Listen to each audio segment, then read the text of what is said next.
Bonjour à tous et bienvenue dans notre vidéo de ce jour. Alors, aujourd'hui, nous allons parler de l'identification et de la comptabilisation des débours. Nous allons commencer par voir ce qu'est un débour, comment l'identifier sur une facture et enfin terminer par leur comptabilisation. Alors, c'est quoi un débour? Alors, nous avons une entreprise A qui charge une entreprise B, qui donne mandat à une entreprise B de faire des opérations pour elle et pour son compte. C'est-à-dire cette entreprise va effectuer des opérations, mais les opérations qu'elle effectue, ce n'est pas pour elle-même, mais c'est au nom de l'entreprise A et pour le compte de l'entreprise A. Donc les factures qu'elle aura à obtenir suite aux achats qu'elle effectue, il n'y aura pas le nom de l'entreprise B sur les factures, mais le nom de l'entreprise A qui l'a donné mandat de faire ces opérations pour elle. Alors, pour prendre des exemples, nous avons des fois nos amis qui sont généralement proches des marchés. Donc, comme nous ne pouvons pas nous déplacer nous-mêmes pour aller effectuer nos achats, nous leur demandons d'aller faire certains achats pour nous et pour notre compte.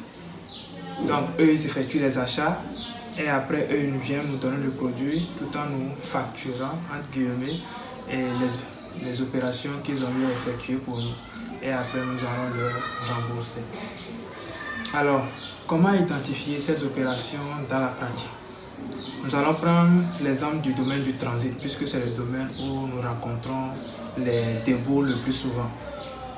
Alors, une entreprise qui veut faire venir des marchandises, par exemple de la Chine, va aller voir un transitaire et demander à ce transitaire de s'occuper de l'acheminement de la marchandise de la Chine jusqu'à Dakar pour elle, par exemple.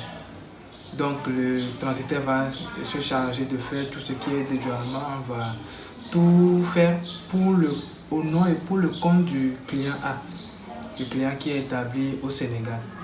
Donc les factures qu'elle aura à avoir lors de ces opérations, il n'y aura pas le nom du transitaire sur ces factures, mais il y aura le nom de l'entreprise A, puisque c'est l'entreprise A qui l'a chargé de faire ces opérations-là pour elle. Nous insistons sur le fait que c'est le nom du client A qui doit avoir sur les factures, parce que ça va nous servir au moment de la comptabilisation.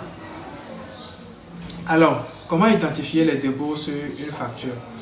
Alors, quand le transitaire, par exemple, a fini de faire les opérations, au moment de facturer maintenant au client A, sur la facture, si c'est une entreprise qui est soumise à la TVA, l'entreprise va y mettre ses prestations, mettre la TVA sur ses prestations et la facturer en TTC.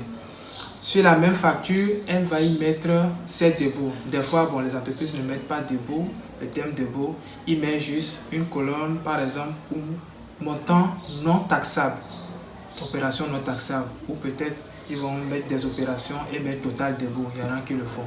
Alors, toutes ces opérations-là, ils ne facturent pas la TVA sur ces opérations, malgré qu'ils soient soumis à la TVA. Pourquoi? Généralement, c'est parce que ces opérations-là, ce n'est ni une charge pour eux, ni un produit pour eux. Eux sont juste un transitaire. Donc, ces opérations-là, ils le font, mais pour le compte d'une autre personne. Ils vont engager les dépenses, ils vont être remboursés. Donc là, l'opération s'ennuie chez eux. C'est chez le client final, le client A qui leur a chargé de faire l'opération là pour elle, que l'opération sera chargée en comptabilité. C'est pour cela que leur nom ne doit même pas figurer sur les factures qu'ils vont obtenir chez les fournisseurs lors des dépenses qu'ils vont effectuer. Alors, maintenant pour la comptabilisation. Nous sommes le client final. Nous avons demandé au transitaire de faire des opérations pour nous. Le client maintenant le transitaire maintenant vient nous facturer. Sur la facture, nous avons la partie prestation et la TVA du transitaire. Là, il n'y a pas de problème. Maintenant, il y a la partie non taxable. Cette partie non taxable, ce n'est pas parce que le transitaire nous dit « moi j'ai engagé ces dépenses-là pour nous, vous devez me payer tant », que immédiatement c'est une charge chez le client final. Non. Ce n'est pas une preuve, une pièce justificative des charges pour le client final. Il faudrait qu'en plus de cette facture, le transitaire puisse joindre aussi les justificatifs.